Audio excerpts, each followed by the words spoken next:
I have this crappy speaker and I wanted to know how much I can turn the speaker into a really nice speaker. So I bought all of these parts and let's see what I can do to make this a high-end three-way speaker. First up, we have this Dayton Audio 8-inch subwoofer. This subwoofer should produce some great low-end bass and will be perfect as the subwoofer in my three-way speaker. This is the speaker driver I'm using for all of the mid-range tones. This is a Scar 8-inch mid-range driver. It should produce some nice clear audio, especially in that mid-range kind of like area. Here is the Scar 1-inch tweeters. It's a 2-pack, and so these should produce some nice high-pitched noises and would be good for the high frequency kind of noises. So I got this subwoofer for lows, mid-range for mediums, and these for the high pitch. And finally, we have this three-way crossover, so I can connect all of them to one amplifier and have it run off of this. Here's how it'll look inside of the speaker cabinet. You can see the old crappy speakers here, and they're both in there. And you can see that this one is where the subwoofer will be. The mid-range will go right in the middle, and then the tweeters will go right here where there is fake tweeter holes. So this should be pretty easy. I gotta take these original speaker drivers out. This was a very, very bad speaker, so these are very bad. Next, we gotta put these tweeters in. So I gotta drill a hole where the tweeters will go in there.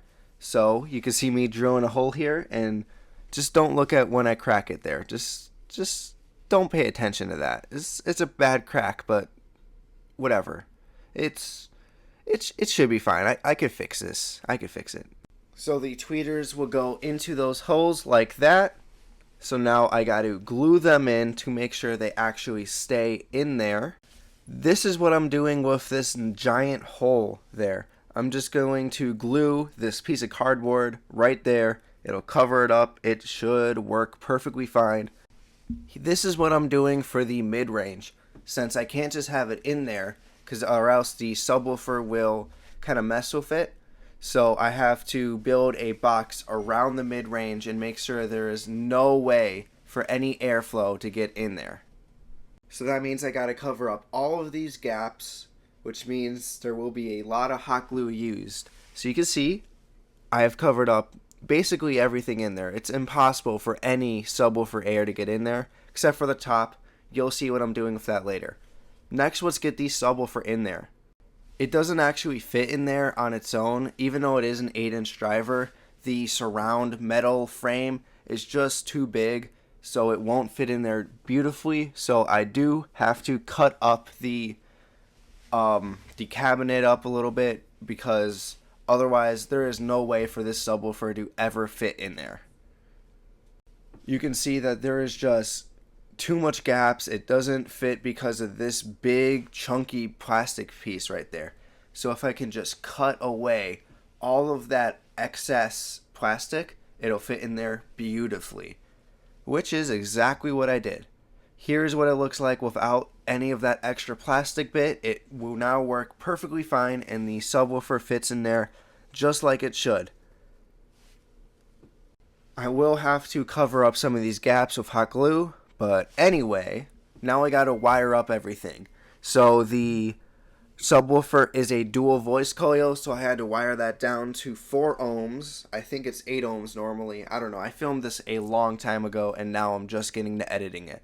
Anyway, I had to wire that down to one single wire, so it's not actually dual voice coil. And then this Scar mid-range will come out, and then all of these tweeter wires will also come and will all go into the crossover right here. So let's get this mid-range covered up so I can say goodbye to the mid-range. I'll never see it again.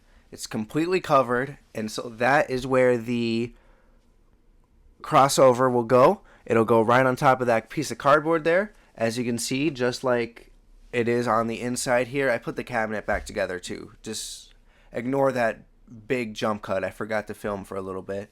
But anyway, That's how it looks now. So then I had to screw on the original amplifier on there again. It doesn't do anything, but it's just there to cover up that big hole. And here is the final result.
This was a fun project to do, and I am very happy to see it finally done. I spent 2 days on this thing. So, bye-bye.